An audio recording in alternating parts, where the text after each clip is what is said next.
What do a rapper's lifestyle, Milli Vanilli's whole career, and Kim Kardashian's ass all have in common? They're more real than these quacks. Now, there might be some other worthy contestants for the World Heavyweight title of Fakest Celebrity, but these are my nominees for now. So yeah, let's get right into it. Now, I think all of us can agree that out of all the celebrities out there, this guy is probably the fakest one ever. He claimed in 2023 to experience in and out for the first time, the same thing he claimed a year ago, which he claimed 5 years before then.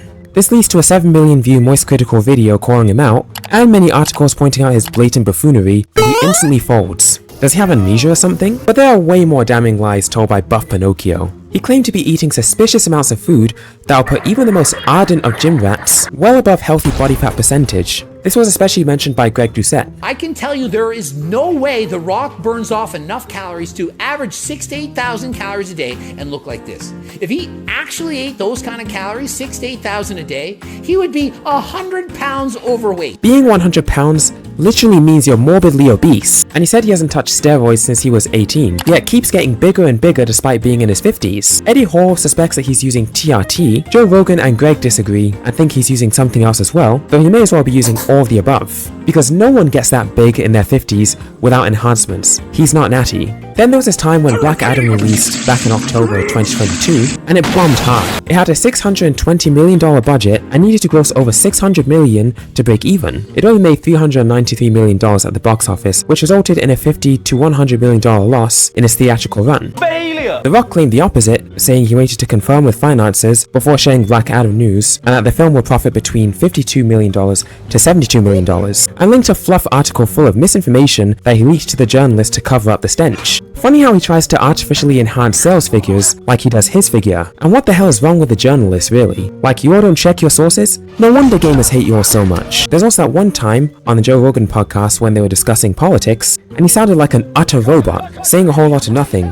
No real opinions, just trying to stay neutral, to not say anything controversial, resulting in an interview more sanitized than a hands during COVID. Then there was this time where he became a WWE board member. Roman Reigns had reigned as the World Heavyweight Champion for over 3 years, and Cody Rhodes was supposed to fight him for the belt after winning the Royal Rumble. Suspiciously enough, Rhodes forfeited the opportunity, subbing himself out for The Rock. In other words, The Rock wrote himself into a feud that had nothing to do with him. Talk about anticlimactic. This resulted in the highlight being the most disliked YouTube video in the history of the company, and the story being rewritten with Cody winning the title in April. And all this is probably what led up to his losing of hundreds of thousands of fans on Instagram. In summary, this guy has no public backbone. Every encounter with him is a commercial, and every action is a PR stunt. Well, that sums it up for Dwayne the Fib Johnson. You're welcome. Now, it can be a challenge to determine the fakest faker of the bunch. We have the likes of Jimmy Fallon for his over-the-top reactions to even the most normal things that his guests say, and I'm surprised he hasn't won an Oscar for the world's fakest laugh.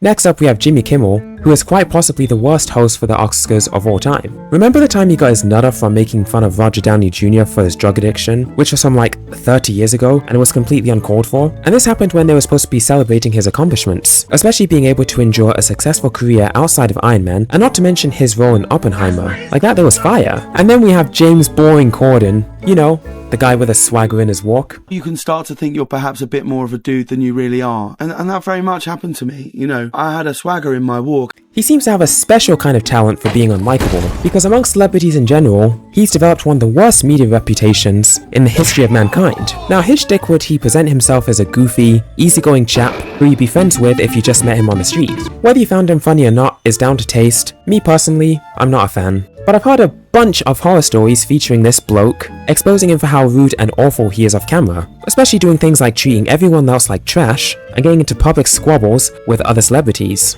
Also, that Cats movie he was in has incredibly abysmal ratings, and Carpool Karaoke was revealed for the slow people in the back to be fake. Because it's not like such a flamboyant fiesta while driving isn't sure to cause a serious accident eventually. And I'm remembering that Sunny V2 video a while back, outing this guy as being a massive dick, which he clearly is. But bro, if someone could post a video clowning you like that and get 12 million views and overwhelmingly positive engagement, you know you're cooked well done. But impressively, even he pales in comparison to this spawn of Satan.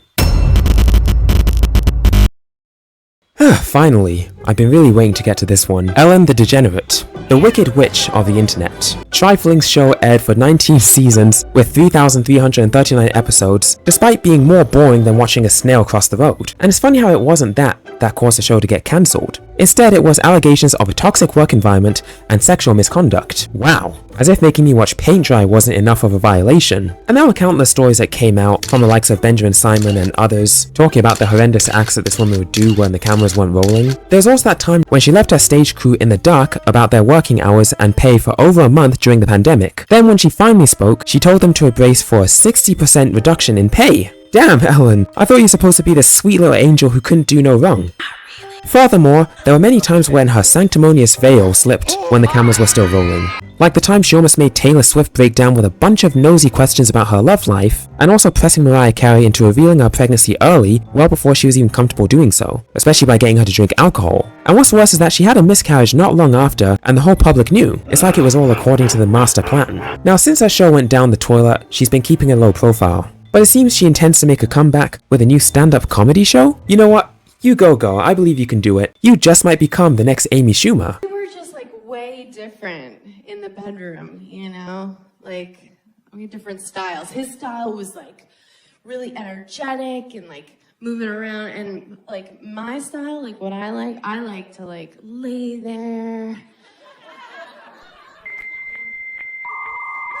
So You got big shoes to fill. I'm honest, I'm generous, I'm sensitive and thoughtful. Liar! But I'm tough, and I'm impatient, and I'm demanding, I'm direct. I'm a strong woman. Is that how Diddy likes them? I heard you two are great friends. And now, last but certainly not least,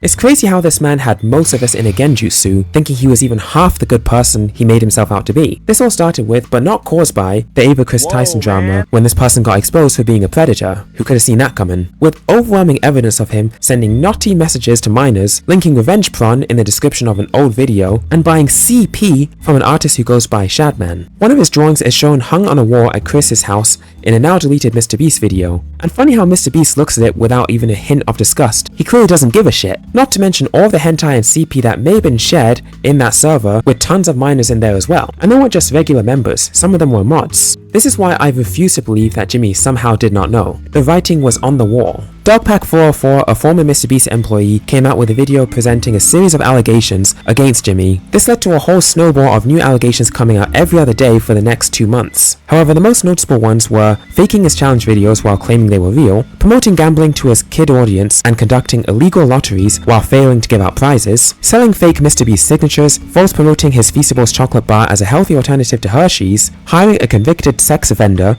and piss poor management of production for Beast Games, which was intended for Amazon Prime. And also, allegedly, there were many reports of contestants being sleep deprived and even hospitalized with highly inadequate access to food and medical care. How did Jimmy respond? By dodging the allegations, pretending they don't exist, and just posting as usual as if nothing ever happened, with his team trying to scrub the deck of all the comments calling the dude out. Last time I checked, doing that means you basically admit to everything you did. Otherwise, you wouldn't have to do all this. You could just post footage from your many CCTV cameras, not a single word would have to be uttered. And he really needs to respond with the finest proof ever that he's completely innocent. Because his public image has been in free fall since this all started, and it's gotten so bad that this story is even being covered by mainstream news outlets like the BBC. And I heard there's also this dollar store Lunchables collab he's been doing with Logan Paul and KSI, the two other stooges hot for internet ridicule right now, especially Logan. And I especially liked how these three got all butthurt off of one tweet from Dan TTM calling them out. I may go into more depth in another video about the whole thing, but that about wraps it up for now. Comment below someone I should have covered. If I get enough names,